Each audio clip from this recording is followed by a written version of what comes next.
H. G. Wells. El país de los ciegos. A más de 500 kilómetros del Chimborazo y a 160 de las nieves del Cotopaxi, en el territorio más inhóspito de los Andes ecuatoriales, se encuentra el misterioso valle de montaña, el país de los ciegos, aislado del resto de los hombres. Hace muchos años, ese valle estaba tan abierto al mundo que los hombres podían alcanzar por fin sus uniformes praderas, atravesando pavorosos barrancos y un helado desfiladero. Y unos hombres lograron alcanzarlo de verdad. Una o dos familias de mestizos peruanos que huían de la codicia y de la tiranía de un malvado gobernante español. Luego sobrevino la asombrosa erupción del Mindobamba, que sumió en las tinieblas durante 17 días a la ciudad de Quito, y el agua hirvió en Yaguachi, y todos los peces muertos llegaron flotando hasta el mismo Guayaquil. Por doquier, a lo largo de las pendientes del Pacífico, hubo derrumbamientos y deshielos veloces, inundaciones repentinas. Y una ladera completa de la antigua cumbre del Arauca se desprendió y se desplomó con gran estruendo, aislando para siempre el país de los ciegos de las pisadas exploradoras de los hombres. Pero uno de estos primeros pobladores se hallaba por azar al otro lado de los barrancos cuando el mundo se estremeció de un modo tan terrible y se vio forzosamente obligado a olvidar a su esposa y a su hijo y a todos los amigos y pertenencias que había dejado allá arriba, y a empezar una nueva vida en el mundo inferior. Volvió a empezarla, pero enfermó. Le sobrevino una ceguera y murió en las minas a causa de los malos tratos. Pero la historia que él contó engendró la leyenda que ha perdurado a lo largo de la cordillera de los Andes hasta nuestros días. Contó la razón que le había impulsado a aventurarse a abandonar aquel Guájar, donde había sido transportado por primera vez, atado al lomo de una llama, junto con un enorme bulto de enseres, cuando era niño. El valle, decía, poseía todo cuanto pudiera desear el corazón del hombre: agua dulce, pastos y un clima benigno, laderas de tierra fértil y rica, con marañas de arbustos que producían un fruto excelente. De uno de los costados colgaban vastos pinares que frenaban las avalanchas en lo alto. Mucho más arriba, por 3 costados, inmensos riscos de rocas de color gris verdoso estaban coronados de casquetes de hielo. Pero la corriente del glaciar no caía sobre ellos, sino que se precipitaba por las pendientes más alejadas, y sólo de vez en cuando las enormes masas de hielo rodaban por la ladera del valle. En este valle ni llovía ni nevaba, pero los abundantes manantiales proporcionaban ricos pastos verdes que la irrigación esparcía en toda la extensión del valle. Los colonizadores habían hecho realmente una buena labor en aquel lugar. Sus animales se criaron bien y se multiplicaron, y no había más que una cosa que ensombreciera su dicha. Y sin embargo, bastaba para ensombrecerla sobremanera. Una extraña enfermedad se había batido sobre ellos, haciendo que no solo los niños nacidos allí, sino también muchos de los otros niños mayores fueran atacados por la ceguera. Para buscar algún amuleto o antídoto contra esta plaga, fue precisamente que él, enfrentándose con la fatiga, los peligros y las dificultades, había bajado nuevamente por la garganta. En aquellos tiempos, en semejantes casos, los hombres no pensaban en gérmenes e infecciones, sino en pecados. Y a él le parecía que la razón de esta calamidad debía de estar motivada por la negligencia de estos inmigrantes sin sacerdote, al no haber levantado un altar tan pronto como habían entrado en el valle. Él quería un altar bonito, barato y eficaz. Para exigirlo en el valle, quería reliquias y todos aquellos poderosos símbolos de la fe, como objetos bendecidos, medallas misteriosas y oraciones. En su mochila llevaba una barra de plata cuyo lugar de procedencia no quiso explicar, insistiendo en que en el valle no había plata, con la reiteración propia de un mentiroso inexperto. Dijo que habían fundido todas sus monedas y adornos en una sola pieza para comprar el sagrado remedio contra su enfermedad. Ya que allá arriba, para poco o nada, necesitaban aquel tesoro. Me imagino a este joven montañés de ojos turbios, requemado por el sol, flaco y ansioso, sujetando febrilmente el ala del sombrero, un hombre por completo ignorante de las costumbres del mundo inferior, contándole esta historia antes de la gran convulsión a algún sacerdote de mirada astuta. Parece que lo estoy viendo ahora mismo, intentando regresar con los remedios piadosos e infalibles contra aquel mal, y la infinita congoja con la que debía de contemplar la magnitud de la catástrofe que había obstruido la garganta de la que un día había salido. Pero nada sé del resto de la historia de sus infortunios, excepto que murió varios años después en trágicas circunstancias. Pobre oveja descarriada de aquella lejanía. La corriente que antaño había formado la garganta prorrumpe ahora desde la boca de una cueva rocosa, y la leyenda a que había dado paso su desdichada historia, mal contada, se convirtió en la leyenda de una raza de hombres que existía en alguna parte, más allá de las montañas, la leyenda que aún hoy se puede escuchar. Y en medio de la escasa población de aquel valle, ahora aislado y olvidado, la enfermedad siguió su curso. Los ancianos se volvieron cegatos y andaban a tientas. Los jóvenes veían, pero confusamente, y los niños que les nacieron no vieron jamás. Pero la vida era fácil en aquel remanso perdido para todo el mundo, donde no había zarzas ni espinas, ni insectos dañinos ni bestias, excepto las apacibles llamas que habían arrastrado, empujado y seguido al remontar los cauces de los mermados ríos en las gargantas por las que ascendieron. El ofuscamiento de la vista había sido tan gradual que apenas se dieron cuenta de su pérdida. Guiaban a los niños ciegos de acá para allá hasta que llegaban a conocer el valle maravillosamente bien. Y cuando por fin la vista se agotó entre ellos, la raza sobrevivió. Tuvieron incluso tiempo de adaptarse a controlar a ciegas el fuego que encendían con cuidado en hornillos de piedra. Al principio fueron una raza simple, analfabeta, solo apenas tocada por la civilización española, pero con restos de la tradición artística del antiguo Perú y de su perdida filosofía. A una generación le siguió otra. Olvidaron muchas cosas, inventaron otras muchas. Su tradición del mundo mayor del que procedían adquirió un tinte místico e incierto. En todas las cosas, excepto en la vista, eran recios y capaces, y al poco, por los azares del nacimiento y herencia, surgió entre ellos alguien que poseía una mente original, que sabía hablarles y persuadirles de las cosas, y luego surgió otro. Estos dos murieron, dejando sus efectos, y la pequeña comunidad creció en número y en entendimiento, y afrontó y resolvió los problemas económicos y sociales que se presentaban. A una generación le siguió otra, y a esta otra más. Vino un tiempo que nació un niño, 15 generaciones después de aquel antepasado que había salido del valle, con una barra de plata en busca de la ayuda de Dios y que jamás volvió. Aproximadamente entonces fue cuando, por azar, apareció en esta comunidad un hombre procedente del mundo exterior. Y esta es la historia de aquel hombre.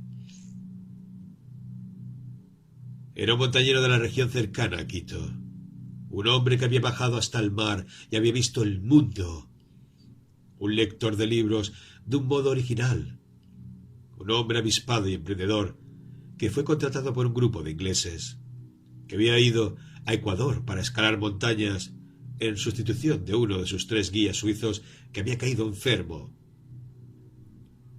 Él escaló y escaló allá, y después vino el intento de escalar el Parascotopel, el Matterhorn de los Andes, en el que se perdió para el mundo exterior.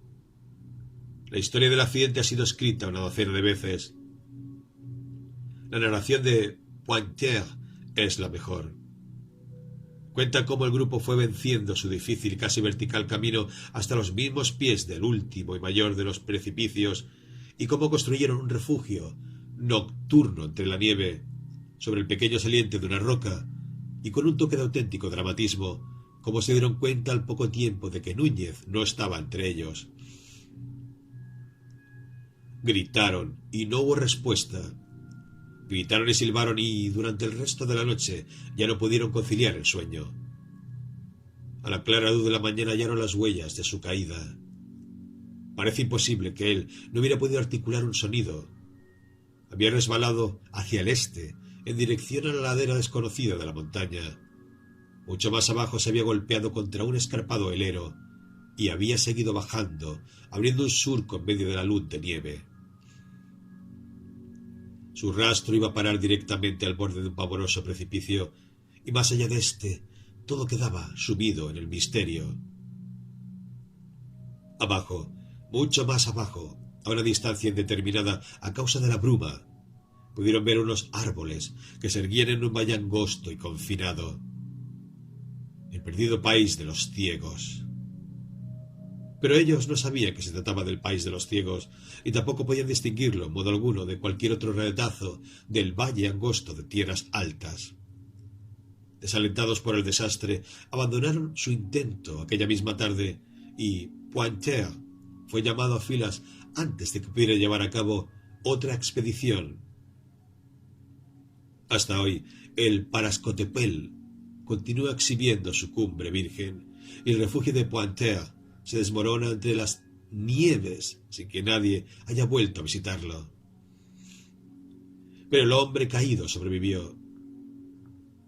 Al final del declive se precipitó durante 300 metros y se desplomó envuelto en una nube de nieve sobre un helero más escarpado que el anterior. Al llegar a este estaba mareado, aturdido e insensible, pero sin un solo hueso roto en su cuerpo. Y entonces, por fin, fue a parar a unos declives más suaves, y por fin dejó de rodar y quedó inmóvil, sepultado en medio de un montón de masas blancas que le habían acompañado salvando. Volvió en sí con la oscura sensación de que se encontraba enfermo en la cama. Luego se dio cuenta de su situación con la inteligencia de un montañero, y, tras descansar un poco, se fue liberando de su envoltura hasta que alcanzó a ver las estrellas. Durante un tiempo descansó tumbado boca abajo, preguntándose dónde estaba y qué era lo que había ocurrido. Exploró sus miembros y descubrió que varios de sus botones habían desaparecido y que su chaqueta se le había subido por encima de la cabeza, que el cuchillo se le había caído del bolsillo y que había perdido su sombrero, a pesar de haberlo atado con una cuerda por debajo de la barbilla. Recordó que había estado buscando piedras sueltas para levantar la parte que le correspondía del muro del refugio. También su hacha para el hielo había desaparecido. Decidió que debía de haber caído y levantó la vista para ver, exagerado por la luz espectral de la luna creciente, el tremendo vuelo que había emprendido. Durante un rato se quedó inmóvil, contemplando anonadado al imponente barranco que se erguía en lo alto, como una torre pálida que fuese surgiendo por momentos de la apacible marea de las tinieblas. Su belleza fantasmagórica y misteriosa le dejó sin aliento un instante, y luego se apoderó de él un paroxismo convulso de risas y sollozos. Después de un largo rato, tuvo conciencia de que se encontraba cerca del borde inferior de la nieve. Abajo, al fondo de lo que ahora era un declive practicable e iluminado por la luna, vio la forma oscura y áspera de la turba salpicada de peñas. Luchó para ponerse en pie, con todas las articulaciones y miembros doloridos. Se liberó trabajosamente del cúmulo de nieve suelta que le rodeaba, y fue bajando hasta llegar a la turba, y una vez allí, más que tumbarse, se dejó caer junto a una peña, bebió un largo trago de la cantimplora que llevaba en su bolsillo interior y se durmió al instante. Le despertó el canto de los pájaros sobre los árboles en la lejanía. Se incorporó y advirtió que se hallaba sobre un pequeño montículo a los pies de un inmenso precipicio que estaba surcado por la barranca por la que había caído rodeado de nieve. Ante él, otro muro de roca se levantaba contra el cielo. La garganta, entre estos precipicios, iba de este a oeste, y estaba bañada por el sol de la mañana, que iluminaba hasta el oeste la masa de la montaña caída que obstruía la garganta descendiente. A sus pies parecía abrirse un precipicio igualmente escarpado, pero detrás de la nieve, en la hondonada encontró una especie de hendidura en forma de chimenea que chorreaba agua de nieve y por la que un hombre desesperado podía aventurarse a bajar. Le resultó más fácil de lo que parecía, y llegó por fin a otro montículo desolado, y luego, tras trepar por unas rocas que no revestían una dificultad especial, alcanzó una escarpada pendiente de árboles. Se orientó y volvió la cara hacia lo alto de la garganta, ya que vio que desembocaba sobre unos prados verdes, entre los cuales ahora podía vislumbrar con mucha nitidez un grupo de cabañas de piedra de construcción insólita. A veces su avance resultaba tan lento que era como intentar trepar por la superficie de un muro. Pero después de cierto tiempo, el sol, al elevarse, dejó de batir a lo largo de la garganta, los trinos de los pájaros se apagaron, y el aire que le rodeaba se volvió frío y oscuro. Pero debido a esto, el valle distante adquirió mayor luminosidad. Al poco llegó a un talud, y entre las rocas, ya que era un hombre observador, reparó en un insólito helecho que parecía estar intensamente agarrado fuera de las hendiduras con grandes manos verdes. Tomó una o dos de sus frondas y mordió su tallo, y lo encontró agradable. Hacia el mediodía salió por fin de la garganta del desfiladero y se encontró en el llano que bañaba el sol. Estaba entorpecido y fatigado. Se sentó a la sombra de la roca, rellenó su cantimplora en un manantial, bebió hasta vaciarla y permaneció un tiempo descansando antes de dirigirse hacia las casas. Resultaban muy extrañas a sus ojos, y a medida que lo miraba, toda la apariencia de aquel valle le parecía cada vez más misteriosa e insólita. La mayor parte de su superficie estaba formada por un exuberante prado verde de manifiesto cultivo sistemático pieza por pieza. En lo alto del valle y rodeándolo había un muro y lo que parecía ser un acueducto circular, del que partían pequeños hilos de agua que alimentaban el prado, y en las laderas más altas unos rebaños de llamas pacían en los escasos pastos, y unos cobertizos, al parecer establos o lugares de forraje para las llamas, se levantaban aquí y allá adosados al muro colindante. Todos los canalillos de irrigación iban a dar a un canal principal situado en el centro del valle, que orillaba a ambos lados un muro que se elevaba hasta el pecho. Esto le daba un singular carácter urbano a este recluido lugar, un carácter fuertemente acrecentado por el hecho de que un gran número de caminos pavimentados con piedras blancas y negras, cada uno de ellos con una curiosa acerita a los lados, partían en todas direcciones de forma metódica y ordenada. Las casas de la parte central de la aldea eran muy diferentes de las aglomeraciones casuales y fortuitas de las aldeas de montaña que él conocía. Se erguían en hileras continuas a ambos lados de una calle con asombrosa limpieza. Aquí y allá sus fachadas estaban horadadas por una puerta, y ni siquiera una ventana rompía la uniformidad de su frente. Estaban parcialmente coloreadas con extraordinaria irregularidad, embaradas con una especie de enlucido, a veces gris, a veces pardo, a veces de color pizarra o marrón oscuro. Y fue a la vista de este excéntrico enlucido cuando apareció por primera vez la palabra ciego en los pensamientos del explorador. El buen hombre que ha hecho eso, pensó, debe de estar más ciego que un murciélago. Descendió por un escarpado repecho y llegó al muro y al canal que recorría el valle. Y al acercarse, este último expulsó su exceso de contenido en las profundidades de la garganta en forma de una cascada fina y trémula. Podía ver ahora en la parte más remota del prado a un buen número de hombres y mujeres descansando sobre apilados montones de hierba, como si estuvieran durmiendo la siesta. y más cerca de la aldea algunos niños recostados, y luego, más cerca todavía, a 3 hombres que acarreaban cubos en horquillas por un caminito que partía hacia las casas desde el muro que rodeaba el valle. Estos últimos iban vestidos con ropajes hechos de lana de llama y con botas y cinturones de cuero, y llevaban gorras de paño que les cubrían la nuca y las orejas. Marchaban uno tras otro, en fila india, andando despacio y bostezando al andar, como si hubieran estado levantados toda la noche.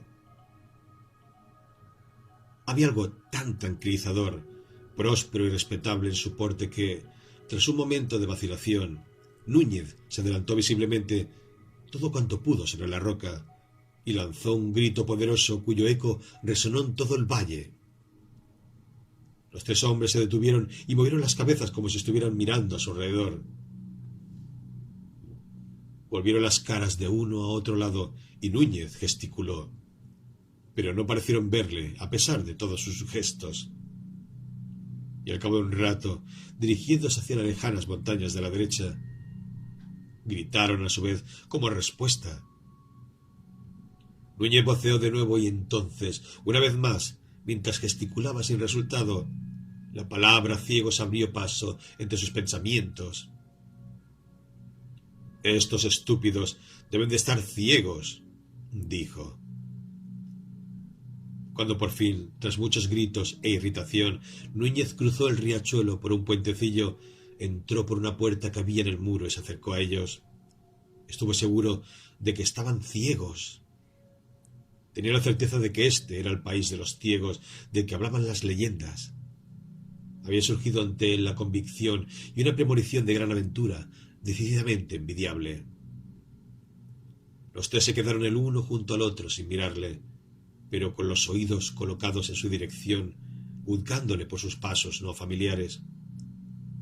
Se quedaron muy juntos el uno del otro, como hombres un poco temerosos, y él pudo ver sus párpados cerrados y hundidos como si el mismo globo ocular se hubiera contraído. Había una expresión casi de pavor en sus rostros. «Un hombre», dijo uno, en un español irreconocible. «Es un hombre o un espíritu que baja por las rocas». Pero Núñez avanzaba con el paso confiado de un joven que avanza por la vida. Todas las viejas historias del Valle Perdido y del País de los Ciegos se agolpaban de nuevo en su mente, y entre sus pensamientos destacó este antiguo refrán, como un estribillo. «En el País de los Ciegos el tuerto es el rey. En el País de los Ciegos el tuerto es el rey». Y con mucha cortesía procedió a saludarles. Les dirigió la palabra utilizando sus ojos. «¿De dónde viene, hermano Pedro?», preguntó uno. «Ha bajado de las rocas». «Vengo del otro lado de las montañas», dijo Núñez, «del país que está más allá, donde los hombres pueden ver, de un lugar cercano a Bogotá, donde hay centenares de miles de personas y donde la ciudad no puede abarcarse con la vista». «¿Vista?», refunfuñó Pedro. «¿Vista?». «Viene de las rocas», dijo el segundo ciego.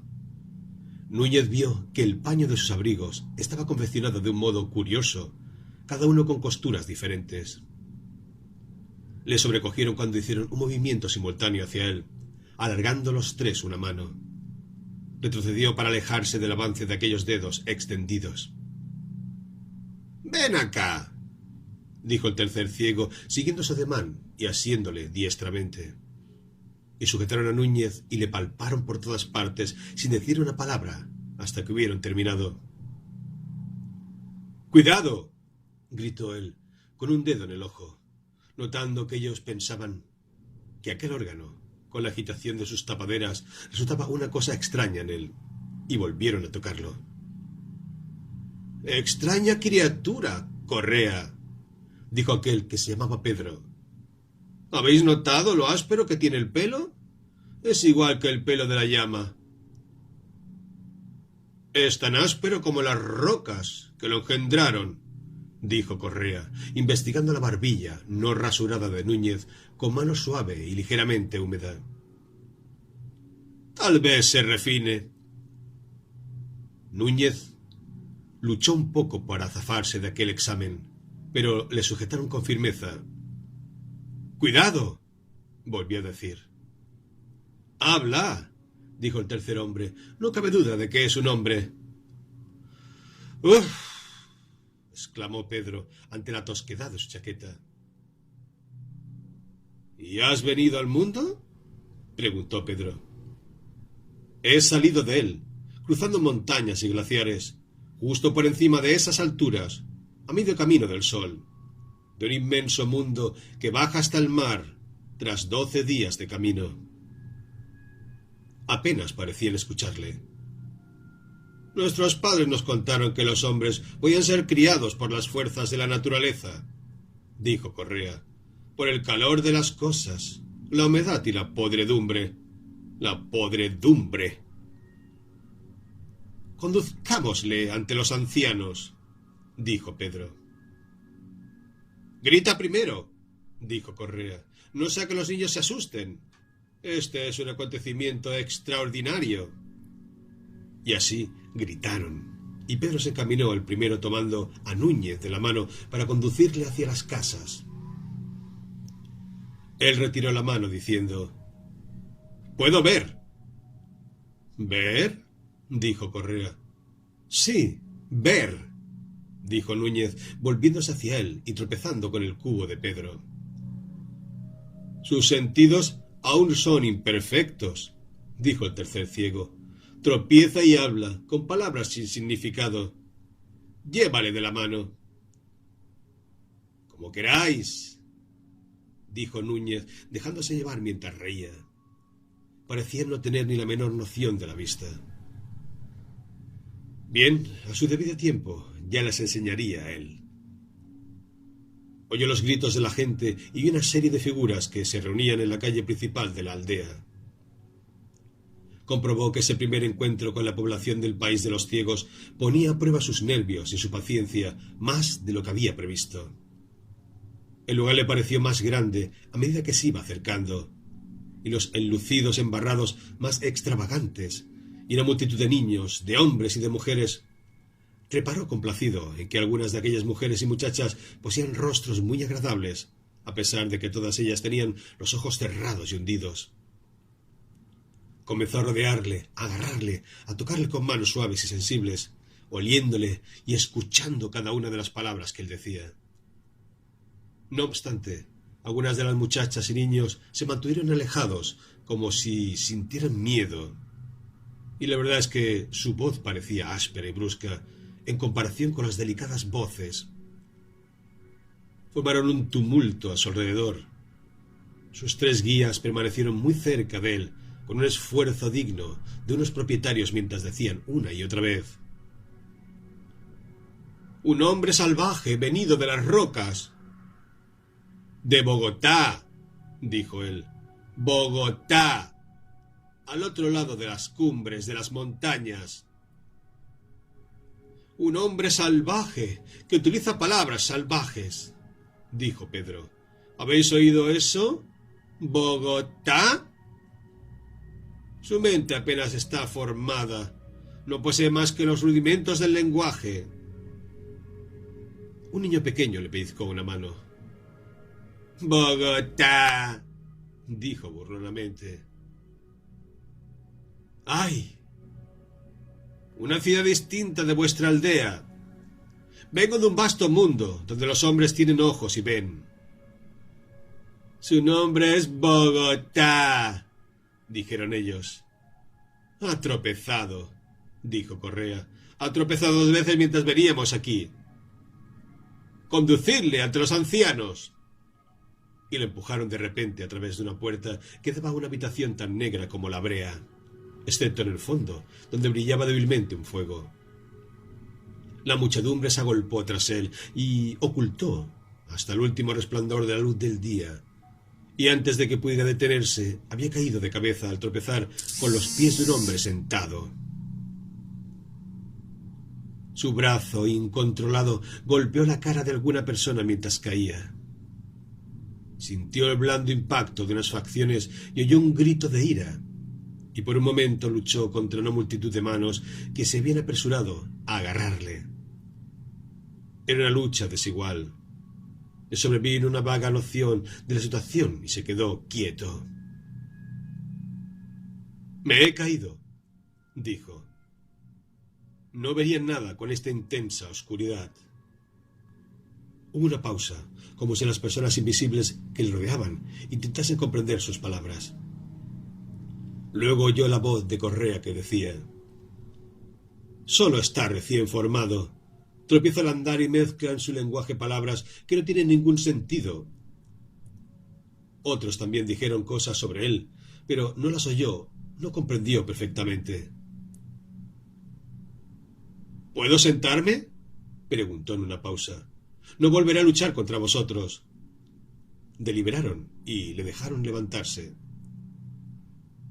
La voz de un hombre más anciano comenzó a interrogarle, y Núñez se encontró intentando explicar el vasto mundo de donde había caído, y el cielo y las montañas, y la vista y maravilla parecidas. A esos ancianos sentados en la oscuridad, en el país de los ciegos. Y ellos no quisieron ni creer ni comprender nada de todo cuanto pudiera contarles. Un hecho que no entraba en absoluto dentro de sus expectativas. Hacía 14 generaciones que estas personas eran ciegas y que estaban aisladas de todo el mundo visible. La historia del mundo exterior se había borrado y se había convertido en un cuento de niños. Y habían dejado de preocuparse de cualquier cosa que estuviera más allá de las pendientes rocosas cuyas alturas dominaba su muro de protección. Habían surgido entre ellos hombres ciegos de genio que cuestionaron los retazos de creencias y de tradiciones que habían llevado consigo en sus días de visión, y habían desechado todas estas cosas como vanas fantasías, reemplazándolas con nuevas y más sensatas explicaciones. La mayor parte de su imaginación se había marchitado con sus ojos, y se habían creado por sí solos unas nuevas imaginaciones mediante sus, cada vez más sensibles, oídos y yemas de los dedos. Lentamente, Núñez empezó a darse cuenta de esto, que el asombro y la reverencia que esperaba ante su origen y sus dotes no iban a confirmarse, y tras este malogrado intento de explicarles la vista, que había sido descartado como la confusa versión de un ser recién formado que describía las maravillas de sus incoherentes sensaciones, accedió, un poco desanimado, a escuchar su instrucción.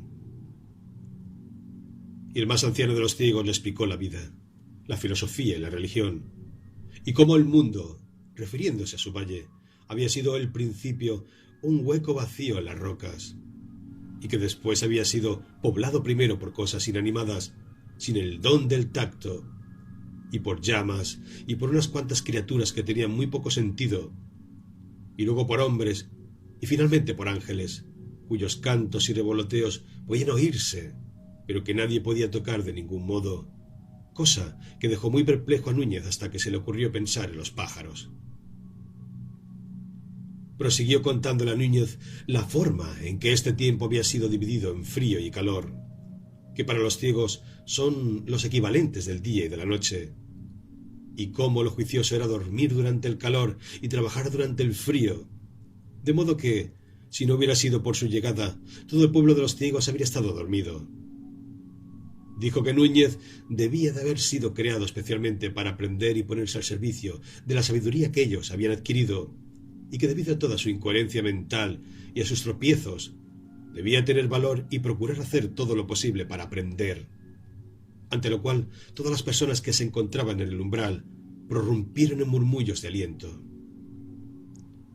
Dijo que la noche, pues los ciegos llamaban al día noche, ya estaba muy avanzada y que convenía que todo el mundo volviera a dormir.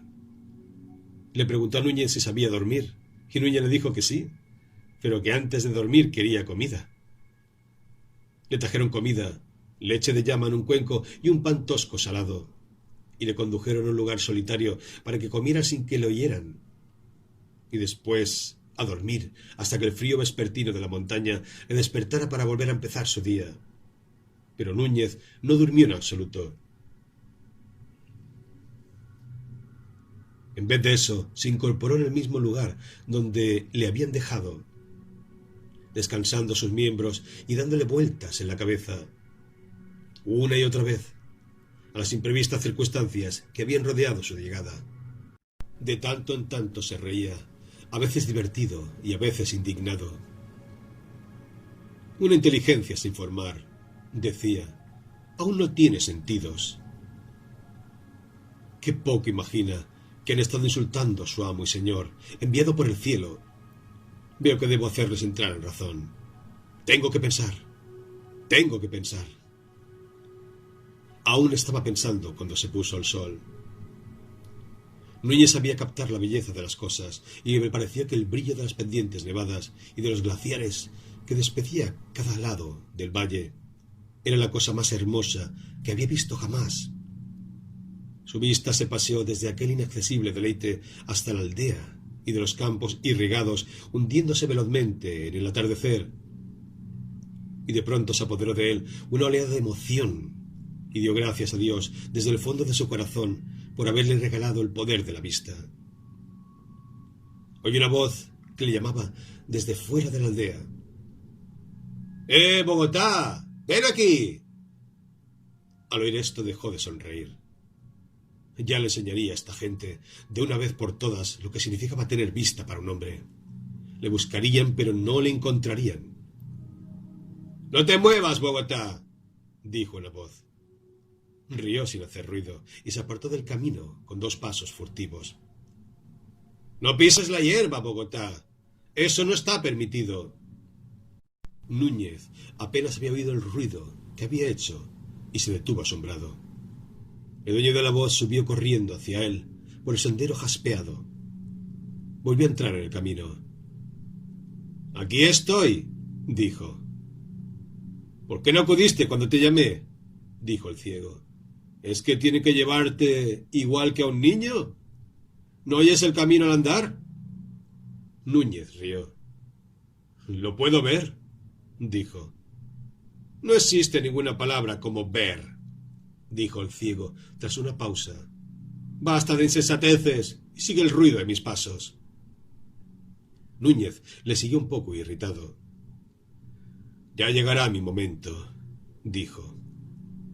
«Aprenderás», respondió el ciego. «En el mundo hay mucho que aprender». ¿No te ha dicho nadie que en el país de los ciegos el tuerto es el rey? ¿Qué es ciego?, preguntó el ciego descuidadamente por encima del hombro. Pasaron 4 días, y al 5º, el rey de los ciegos aún seguía de incógnito, como un extraño torpe e inútil entre sus súbditos. Comprobó que le resultaba mucho más difícil proclamarse rey de lo que se había imaginado, y entre tanto, mientras meditaba su golpe de estado, hizo lo que le decían y aprendió las formas y las costumbres del país de los ciegos. Trabajar y vagar de noche le pareció una cosa especialmente fastidiosa, y decidió que sería lo primero que modificaría. Aquella gente llevaba una vida simple y laboriosa, con todos los elementos de virtud y felicidad tal y como estas cosas pueden ser entendidas por los hombres. Se afanaban, pero no de un modo opresivo. Tenían ropas y alimentos suficientes para sus necesidades. Tenían días y temporadas de descanso. Hacían música, cantaban mucho, y había entre ellos amor y niños pequeños. Era maravilloso ver con qué confianza y precisión se movían por su ordenado mundo. Todo había sido hecho en función de sus necesidades. Cada uno de los caminos radiales de la zona del valle formaba un ángulo constante con los demás, y se distinguía por una muesca especial en su acera. Todos los obstáculos e irregularidades de los caminos o del prado habían sido suprimidos desde hacía mucho tiempo, y todos sus métodos y procedimientos habían surgido de modo natural de la peculiaridad de sus necesidades. Sus sentidos se habían agudizado maravillosamente. Oían y juzgaban el gesto más leve de un hombre a una docena de pasos de distancia. Oían incluso el latido mismo de su corazón. La entonación había reemplazado a la expresión desde muy antiguo entre ellos, y el tacto al gesto y su trabajo con la azada, la pala y la horca se desarrollaba con tanta confianza y libertad como el de cualquier jardinero. Su sentido del olfato era extraordinariamente sutil. Podían distinguir las diferencias de cada individuo con la misma facilidad que un perro, y cuidaban de las llamas, que vivían entre las rocas altas y bajaban hasta el muro en busca de comida y refugio, con comodidad y confianza. Solo cuando Núñez decidió por fin hacer valer sus derechos, se dio cuenta de lo ágiles y seguros que podían ser los movimientos de los aldeanos. Se rebeló solamente después de haber intentado persuadirlos. Primero intentó hablarles en numerosas ocasiones de la vista. «Escuchadme un momento», decía. «Hay cosas en mí que vosotros no comprendéis». Una o dos veces, uno o dos de ellos le prestaron atención.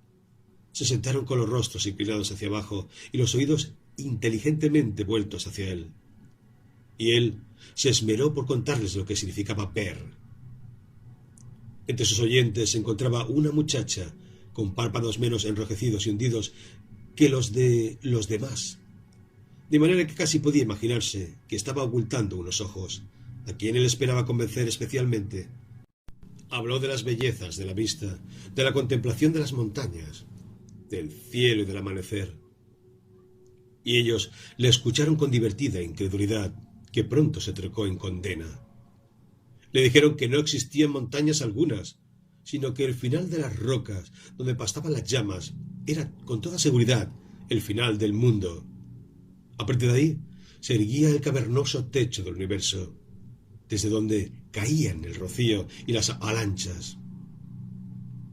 Y cuando él sostuvo resueltamente que el mundo no tenía ni final ni techo como ellos suponían, le dijeron que sus pensamientos eran malvados. Mientras le describía el cielo y las nubes y las estrellas, aquello les parecía un espantoso vacío, nada terrible en el lugar de la bóveda uniforme que protegía las cosas en las que creían, porque para ellos era un artículo de fe que el techo de la caverna fuera exquisitamente suave al tacto. Él veía que en cierto modo los estaba sobresaltando, y entonces renunció por completo a abordar este aspecto, tratando de mostrarles las ventajas prácticas de la vista. Una mañana vio a Pedro en el llamado Camino 17, que iba hacia las casas centrales, pero aún demasiado lejos como para ser oído u olfateado, y se lo dijo a ellos. «Dentro de poco», profetizó, «estará aquí Pedro». Un anciano observó que Pedro no tenía nada que hacer en el Camino 17, y como para confirmarlo, aquel individuo, mientras se acercaba, giró transversalmente y tomó por el Camino 10, dirigiéndose con pasos ágiles hacia el muro exterior. Al no llegar Pedro se burlaron de él, y luego, cuando él interrogó a Pedro para salvaguardar la reputación, éste le desmintió y se enfrentó con él, y desde aquel día le fue hostil. A continuación le indujo a dejarle recorrer un largo camino por los prados, en declive, hacia el muro acompañado de un individuo complaciente a quien prometió describirle todo cuanto ocurría entre las casas. Notó ciertas idas y venidas, pero las cosas que parecían significar algo para estas gentes sucedieron en el interior o detrás de las casas sin ventanas. Las únicas cosas de las que ellos tomaron nota para ponerle a prueba, pero de estas nada pudo ni ver ni contar, y fue después del fracaso de su tentativa y de las mofas que ellos no pudieron reprimir cuando él recurrió a la fuerza. Pensó en agarrar una pala y derribar súbitamente con ella a uno o dos al suelo, para poder así, en un combate letal, demostrar las ventajas de la vista. Impulsado por aquella resolución, no llegó más que a asir la pala, porque luego descubrió algo nuevo en él, que le resultaba imposible golpear a un ciego a sangre fría. Vaciló y comprobó que todos ellos eran conscientes de que él había agarrado la pala. Permanecieron alerta, con las cabezas ladeadas y las orejas dobladas hacia él, a la espera de lo que se propusiera hacer. «Tira esa pala», dijo uno, y él sintió una especie de terror impotente que casi le hizo obedecer. Entonces acometió contra uno, lo lanzó contra la pared de una casa y salió corriendo hasta encontrarse fuera de la aldea. Entró de través por uno de sus prados, dejando rastros de hierba pisoteada detrás de sus pies, y al poco se sentó junto al borde de uno de sus caminos. Sintió un poco de la excitación que invade a todos los hombres al comienzo de una pelea, pero una perplejidad mayor. Empezó a darse cuenta de que ni siquiera podía luchar a gusto con criaturas que parten de una base mental diferente. En la lejanía vio una multitud de hombres con palas y garrotes que salían de la calle de las casas y avanzaban desplegados en línea hacia él por los numerosos caminos. Avanzaban lentamente, hablando con frecuencia entre sí, y de cuando en cuando todo el cordón se detenía a olisquear el aire y escuchar. Núñez rió la primera vez que les vio hacer esto, pero después ya no volvió a reír. Uno de ellos descubrió su rastro en la hierba del prado y se agachó para tantear la dirección que debía seguir. Durante 5 minutos contempló la lenta maniobra de cordón, y entonces su remota intención de hacer algo se volvió apremiante. Se levantó, dio 1 o 2 pasos hacia el muro circunferencial, se volvió y desanduvo un poco el camino. Y allí estaban todos, como una luna creciente, inmóviles y a la escucha. También se quedó inmóvil, sujetando la pala con fuerza con ambas manos. ¿Debía cargar contra ellos? Sus oídos le latían el ritmo de «En el país de los ciegos el tuerto es el rey». ¿Debía cargar contra ellos? Lanzó una mirada tras él, hacia el alto muro inaccesible. Inaccesible a causa de la uniformidad de su enlucido, pero atravesado además por muchas puertecitas, y luego miró a la cercana línea de perseguidores. Tras ellos, otros salían ahora de la calle de las casas. ¿Debía cargar contra ellos? ¡Bogotá!, llamó uno de ellos. «¡Bogotá! ¿Dónde estás?» Apretó su pala con mucha más fuerza y avanzó por los prados bajando hacia el lugar de las viviendas, y en cuanto se movió, ellos convergieron hacia él. «Como me toquéis, los mato», juró. «Sabe Dios lo que haré. ¡Os golpearé!», voceó con fuerza. «Oídme. Voy a hacer lo que quiera en este valle. ¿Me habéis oído? Voy a hacer lo que quiera, iré a donde quiera». Se cernían sobre él con rapidez, a tientas, pero moviéndose con agilidad. Era igual que jugar a la gallinita ciega, con todos menos uno, con los ojos vendados. «¡Apresadle!», gritó uno, y se encontró en el arco de una curva de perseguidores en movimiento. Sintió repentinamente la necesidad de ser activo y resuelto. «¿No lo comprendéis?», gritó, con una voz que pretendía ser estentórea y resuelta, pero que le quebró en la garganta. «Vosotros sois ciegos y yo veo. Dejadme en paz». «Bogotá, tira esa pala y sal de la hierba». La última orden, grotesca dentro de una familiaridad civilizada, resonó con un eco de cólera. «Os lastimaré», dijo entre sollozos de emoción. «Sabe Dios que os lastimaré. Dejadme en paz». Empezó a correr, sin saber claramente hacia dónde. Corrió desde el ciego más próximo, porque le horrorizaba golpearle. Se paró y luego tuvo un arranque para escapar de las filas que se cerraban sobre él. Se dirigió hacia donde el hueco era mayor, pero los hombres situados a ambos lados, con rápida percepción de la aproximación de sus pasos, se precipitaron el uno contra el otro. Dio un brinco hacia delante y entonces vio que estaba atrapado, y asestó un golpe con la pala. Notó el ruido sordo de un brazo y de una mano, y el hombre cayó en tierra con un grito de dolor. Estaba libre, y se encontró de nuevo cerca de la calle de las casas, donde los ciegos, enarbolando palas y estacas, corrían de un lado a otro con una presteza que parecía razonada. Oyó pasos detrás de él, justo a tiempo, y se encontró frente a un hombre alto que se precipitaba contra él, asestando golpes, guiado por el ruido que emitía. Perdió el control, le asestó un mandoble a su antagonista, giró sobre sí mismo y huyó, casi chillando mientras le hacía un quiebro a otro. Fue presa del pánico, corrió furiosamente de un lado a otro, haciendo quiebros cuando no había ninguna necesidad de hacerlos, y tropezando, angustiado por querer ver al instante todo cuanto le rodeaba. Por un momento cayó, y ellos oyeron su caída. Muy lejos, en el muro de circunvalación, una puertecita le pareció un refugio celestial, y se dirigió hacia ella en una carrera desenfrenada.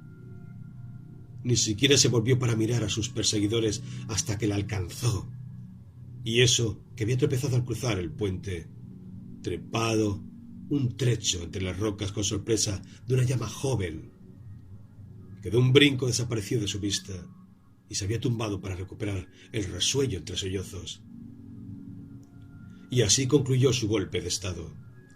Se quedó fuera del muro del Valle de los Ciegos durante 2 noches y 2 días, sin comida ni techo, y meditó sobre lo inesperado de los acontecimientos. Durante estas meditaciones repitió con mucha frecuencia y cada vez con un tono de mayor escarnio: «En el país de los ciegos, el tuerto es el rey». Estuvo pensando principalmente en las formas de luchar y de conquistar a este pueblo, pero se fue abriendo paso en él la idea de que no había ninguna posibilidad que fuera viable. No disponía de armas y ahora le resultaría difícil conseguir una. El cáncer de la civilización había alcanzado incluso a Bogotá y le resultaba inconcebible el hecho de bajar a asesinar a un ciego. Claro que si lo hacía, podría entonces dictar condiciones bajo la amenaza de asesinarlos a todos, pero antes o después tendría que morir. También intentó encontrar comida entre los pinos y un abrigo bajo sus ramas para protegerse de las heladas de la noche, y con menos convencimiento capturar una llama por medio de un ardid para tratar de matarla, tal vez golpeándola con una piedra para poder así finalmente comerse una parte. Pero las llamas recelaban de él y le miraban con sus desconfiados ojos marrones y escupían cuando se acercaba. El miedo y el estremecimiento se apoderaron de él durante el segundo día. Finalmente bajó gateando hacia el muro del país de los ciegos e intentó hacer un pacto. Bajó arrastrándose por el torrente, gritando, hasta que 2 ciegos salieron por la puerta y hablaron con él. «Estaba loco», dijo él, «pero es porque me acababa de formar». Le dijeron que aquello estaba mejor. Les dijo que ahora se hallaba más cuerdo y arrepentido de todo lo que había hecho. Luego lloró sin querer, porque ahora se sentía muy débil y enfermo, y ellos lo tomaron como una señal favorable. Le preguntaron si aún pensaba que podía ver. «No», dijo él, «era eso una insensatez». Esa palabra no significa nada, menos que nada. Le preguntaron qué había sobre sus cabezas. «A una altura aproximada de 100 hombres hay un techo encima del mundo, de roca y muy, muy suave». Volvió a estallar en sollozos histéricos. «Antes de que sigáis preguntando, dadme algo de comer o me moriré». Se esperaba unos castigos horribles, pero estos ciegos poseían la capacidad de ser tolerantes. Consideraron su rebelión como una prueba más de su idiotez e inferioridad general, y tras azotarle, le encomendaron las tareas más simples y más pesadas que podían encomendarle a nadie, y él, al no ver otra forma de vivir, obedeció sumisamente. Enfermó durante algunos días, y lo cuidaron con afabilidad. Eso afinó su sumisión, pero insistieron en que guardara cama en la oscuridad, lo que acrecentó su desdicha. Y vinieron a verle filósofos ciegos y le hablaron de las perversas ligerezas de su mente, reprochándole de forma tan solemne sus dudas acerca de la tapadera que cubría su cacerola cósmica, que casi empezó a dudar de si no sería realmente víctima de una alucinación por no verla encima de su cabeza. De este modo, Núñez se convirtió en ciudadano del país de los ciegos, y estos dejaron de ser un pueblo generalizado y se convirtieron en individuos familiares para él, mientras que el mundo más allá de las montañas se volvía cada vez más remoto e irreal. Estaba Jacob, su amo, un hombre afable, cuando no estaba irritado. Estaba Pedro, el sobrino de Jacob, y estaba Medina Saroté, que era la hija menor de Jacob. Era poco apreciada en el mundo de los ciegos, porque poseía un rostro bien definido y carecía de esa tersura satisfactoria y satinada que es el ideal de la belleza femenina de un ciego. Pero Núñez pensó que era bella al principio y poco a poco el ser más bello de toda la creación. Sus párpados cerrados no estaban hundidos y enrojecidos según la norma que imperaba en el valle, sino que por su forma parecía como si pudieran volver a abrirse en cualquier momento, y además tenía largas pestañas, lo que se consideraba como una grave deformidad. Y su voz era fuerte y no satisfacía los delicados oídos de los cortejadores del valle, de tal modo que no tiene ningún pretendiente. Entonces llegó un momento en que Núñez pensó que, si lograba conquistarla, se resignaría a vivir en el valle el resto de sus días.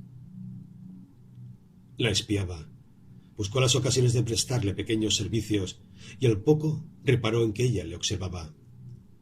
Una vez, en la reunión de un día de fiesta, se sentaron el uno junto al otro en la penumbra de una noche estrellada, acompañados por una melodía acariciadora. Su mano se posó sobre la de ella y se atrevió a apretarla. Entonces, con mucha ternura, ella le devolvió su presión. Y un día, mientras comía en la oscuridad, él notó que su mano le buscaba suavemente y como por azar se levantó una llamarada de fuego en aquel momento. Pudo ver la ternura reflejada en su rostro. Trató entonces de hablar con ella. Fue a verla un día mientras ella hilaba sentada a la luz de la luna de verano. La luz la convertía en un objeto plateado y misterioso. Se sentó a sus pies y le dijo que la amaba, y le dijo que también cuán hermosa le parecía. Él poseía la voz de un enamorado y le habló con tierna reverencia que parecía temor. Y ella, que jamás había sido interpelada con adoración, no le dio ninguna respuesta concreta. Pero resultaba patente que sus palabras habían sido oídas con agrado. Después de aquello habló con ella cada vez que se le presentaba la ocasión. El valle se convirtió en el mundo para él, y el mundo más allá de las montañas, donde los hombres vivían a la luz del sol, no le parecía más que un cuento de hadas que algún día derramaría en los oídos de ella. Tras muchos titubeos, y muy tímidamente, él le habló de la vista. La vista le parecía a ella la más poética de las fantasías, y escuchaba su descripción de las estrellas y de las montañas y de la palidez y dulzura de su belleza, como si se tratara de una indulgente complicidad. Ella no creía, solo podía comprender a medias, pero se sentía misteriosamente complacida, y él le parecía que le comprendía del todo. Su amor le hizo perder el miedo y adquirir confianza, y pronto le propuso pedirla en matrimonio a Jacob y a los ancianos. Pero ella se mostró temerosa y aplazó su propuesta, y fue una de sus hermanas mayores quien primero le contó a Jacob que Medina, Saroté y Núñez estaban enamorados. Desde el primer momento hubo una gran oposición al matrimonio de Núñez con Medina, Saroté, no tanto porque la tuvieran en gran estima, sino porque a él le consideraban como un ser muy marginado, un idiota incompetente, muy por debajo del nivel permitido a un hombre. Sus hermanas se opusieron agriamente, arguyendo que el descrito caería sobre todos ellos, y el viejo Jacob, si bien había acabado por tomarle cariño a su obediente y torpe siervo, meneó la cabeza diciendo que no podía ser. Los jóvenes se mostraron todos irritados ante la idea de corromper la raza, y uno de ellos fue tan lejos que llegó a vilipendiar y a golpear a Núñez. Este le devolvió el golpe. Entonces, por primera vez, apreció las ventajas de poder ver, incluso a la luz del atardecer, y después de que se acabara aquella pelea, nadie se mostró dispuesto a levantarle la mano. Pero su matrimonio le siguió pareciendo imposible. El viejo Jacob sentía ternura por su hija pequeña y se afligía cuando ella iba a llorar sobre su hombro. «Verás, hija mía, es que eres un idiota. Padece alucinaciones y no sabe hacer nada a derechas». «Lo sé», lloraba Medina Saroté, «pero ahora es mejor que antes. Está mejorando. Y es fuerte, padre querido y gentil. Más fuerte y más gentil que ningún hombre en el mundo. Y me ama, y yo también le amo, padre». El viejo Jacob se sintió muy angustiado por no poder consolar a su hija. y aún le angustiaba más el hecho de que le gustaba Núñez por muchos conceptos. Así que acudió a sentarse en la tétrica cámara de consejos con los otros ancianos, y prestando atención al rumbo de la conversación, dijo en el momento oportuno: «Es mejor de lo que era, y es muy probable que algún día nos parezca tan cuerdo como nosotros». A cabo de un rato, a uno de los ancianos, que reflexionó profundamente, se le ocurrió una idea. Era el gran doctor del pueblo, el que curaba todos los males y poseía una mente muy filosófica y llena de inventiva. Su idea consistía en curar a Núñez de sus peculiaridades. «He reconocido Bogotá», dijo, «y su caso me parece muy claro. Mi diagnóstico es que podría curarse con toda probabilidad». «Yo siempre he confiado en eso», replicó el viejo Jacob. «Tiene una afección en el cerebro», dijo el doctor ciego. Los ancianos murmuraron asintiendo. «¿Y cuál es esa afección?» «Ah», dijo el viejo Jacob. «Esto», dijo el doctor contestando a su pregunta. «Esas extravagantes cosas que se llaman ojos y que existen solo para dotar a la cara de una suave y agradable depresión. Están tan enfermas, en el caso de Bogotá, que han afectado a su cerebro. Están enormemente distendidas. Tiene pestañas y sus párpados se mueven, por consiguiente su cerebro se encuentra en constante estado de irritación y destrucción». «Ah, sí», dijo el viejo Jacob. «Ah, sí.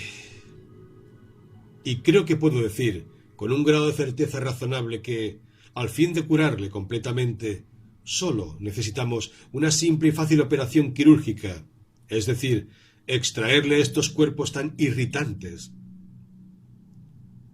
«¿Y entonces se volverá cuerdo?» «Adquirirá una cordura absoluta y se convertirá en un ciudadano admirable». «Doy gracias al cielo por la ciencia», dijo el viejo Jacob, y regresó inmediatamente a contarle a Núñez la buena noticia. Pero la forma en que Núñez recibió la buena noticia le pareció fría y decepcionante, y entonces le dijo: «Por el tono que adoptas, se podía pensar que mi hija no te importa». Fue Medina Saroté quien persuadió a Núñez para que aceptara la intervención de los cirujanos ciegos. «Tú no querrás que pierda el don de la vista», dijo él. Ella meneó la cabeza. «Mi mundo es la vista». La cabeza de ella se inclinó un poco más. «Existen las cosas bellas, la belleza de las cosas pequeñas, las flores, los líquenes entre las rocas, la ligereza y la suavidad de unas pieles, el lejano cielo con sus nubes a la deriva, los atardeceres y las estrellas. Y existes tú. Solo por ti es maravilloso tener ojos para ver tu cara dulce y serena, tus labios bondadosos, tus amadas y hermosas manos entrecruzadas. Son mis ojos los que tú has conquistado. Estos ojos son los que me atan a ti y lo que estos idiotas buscan. En vez de eso debería tocarte, oírte y no volver a verte jamás. Debería acomodarme bajo ese techo de rocas, de piedras y de tinieblas, ese horrible techo bajo el cual tu imaginación se aplasta. No, tú no querrás que yo haga eso, ¿verdad? Una duda terrible había surgido en él. Se calló y dejó la pregunta en el aire. «A veces», dijo ella, «me gustaría...» Se interrumpió. «¿Sí?», dijo él, un poco aprensivo. «A veces me gustaría que no hablaras de esa manera». «¿De qué manera?». «Sé que es bonito. Es tu imaginación y me encanta, pero ahora...». Él sintió un escalofrío. «¿Ahora?», dijo débilmente. Ella permaneció inmóvil. «¿Quieres decir, piensas, que tal vez estaría mejor si...». Estaba captando las cosas con mucha prontitud. Sintió cólera, una verdadera cólera ante el absurdo nimbo del destino. pero también compasión por su falta de comprensión, una compasión muy cercana a la piedad. «Amada mía», dijo, y pudo ver por su palidez cuán intensa presión ejercía su espíritu contra las cosas que ella no podía decir. La rodeó con sus brazos, la besó en la oreja y permanecieron un rato sentados en silencio. «¿Y si yo consintiera?», dijo por fin, con una voz muy dulce. Ella le lanzó los brazos al cuello, llorando desesperadamente. «Oh, si consintieras», sollozó, «si consintieras de verdad». Durante la semana que precedió a la operación, que iba a elevarle desde la condición de servidumbre e inferioridad hasta el nivel de un ciudadano ciego, Núñez no supo lo que significaba dormir, y todas las horas iluminadas por la cálida luz del sol, mientras los demás dormitaban felices, las pasó sentado cavilando o vagando sin rumbo, tratando de resolver en su mente este dilema. Había dado su respuesta, había dado su consentimiento y, sin embargo, no estaba seguro. Y por fin se agotó el tiempo de labor. El sol surgió con esplendor sobre las doradas crestas y comenzó para él su último día de visión. Pasó algunos minutos con Medina Saroté antes de que ella se fuera a dormir. «Mañana», dijo él, «dejaré de ver». «Corazón mío», respondió ella apretándole las manos con todas sus fuerzas. «Te harán daño, pero poco», dijo ella. Y si sufres, amor mío, será por mí. Cariño, si el corazón y la vida de una mujer pueden recompensarte, yo te recompensaré. Mi bien querido, el de la dulce voz, yo te recompensaré». Y él se sintió inundado de piedad por sí mismo y por ella. La abrazó y apretó sus labios contra los suyos y contempló su dulce rostro por última vez. «Adiós», susurró su amada visión. «Adiós». Y luego, en silencio, se apartó de ella. Ella pudo oírle alejarse con pasos lentos, y hubo algo en sus pisadas rítmicas que la sumieron en un llanto apasionado. Había decidido firmemente ir hasta un lugar solitario, donde los prados estaban embellecidos por los narcisos blancos, y permanecer allí hasta que llegara la hora de su sacrificio. Pero mientras se dirigía hacia allí, sus ojos contemplaron la mañana. La mañana que, como un ángel de armadura dorada, se deslizaba por los barrancos. Y ante ese esplendor, tuvo la sensación de que él y este mundo ciego del valle y su amor no eran, después de todo, más que un pozo de pecado. No se desvió como se había propuesto hacer, sino que prosiguió y atravesó el muro de la circunferencia y empezó a trepar por las rocas mientras sus ojos permanecían siempre fijos sobre el hielo y la nieve bañada por el sol. Vio su infinita belleza y su imaginación lo sobrevoló hasta llegar más allá de las cosas a las que iba a renunciar para siempre. Pensó en el gran mundo libre del que se hallaba apartado, su propio mundo, y tuvo la visión de aquellas remotas pendientes más allá de la distancia, y de Bogotá, un lugar de belleza multitudinaria y agitada, una gloria de día y un luminoso misterio de noche, un lugar de palacios, fuentes y estatuas y casas blancas, hermosamente reemplazadas en la media distancia. Pensó que por un día o dos uno podía muy bien bajar atravesando pasos para acercarse cada vez más a sus calles bulliciosas y a sus costumbres. Pensó en el viaje por río, día tras día, desde el gran Bogotá hasta el mundo más vasto del más allá, atravesando ciudades y aldeas, bosques y desiertos, en la imparable corriente del río, día tras día, hasta que sus riberas se retiraran y los grandes barcos de vapor se acercaran, salpicándole de espuma, y así uno alcanzaba el mar infinito, con sus miles y miles de islas, y sus barcos avistados en la nebulosa lejanía, en sus incesantes periplos alrededor del mundo más grande. Y allí, sin estar acorralado por las montañas, se podía ver el cielo. Sí, el cielo, No el disco que veía desde aquí, sino un arco de azul inconmensurable en cuyos abismos más profundos flotaban dando vuelta las estrellas. Sus ojos escrutaron la gran cortina de montañas, investigándolas ansiosamente. Por ejemplo, si subía por esa garganta y hasta esa chimenea, podía salir en lo alto de aquellos pinos achaparrados que se extendían en una especie de saliente y seguían subiendo más y más hasta pasar por encima del desfiladero. ¿Y luego? Ese talud podría sortearlo. Desde allí tal vez pudiera encontrar una ruta para trepar hasta el precipicio que se hallaba debajo de la nieve, y si le fallaba esa chimenea, entonces quizá otra más alejada, hacia el este, pudiera servir a sus propósitos. ¿Y luego? Entonces se encontraría sobre la nieve de color ámbar y a medio camino de la cresta de aquellas magníficas desolaciones. Se volvió para mirar la aldea y la contempló con resolución. Pensó en Medina Saroté, que se había convertido en un punto pequeño y remoto.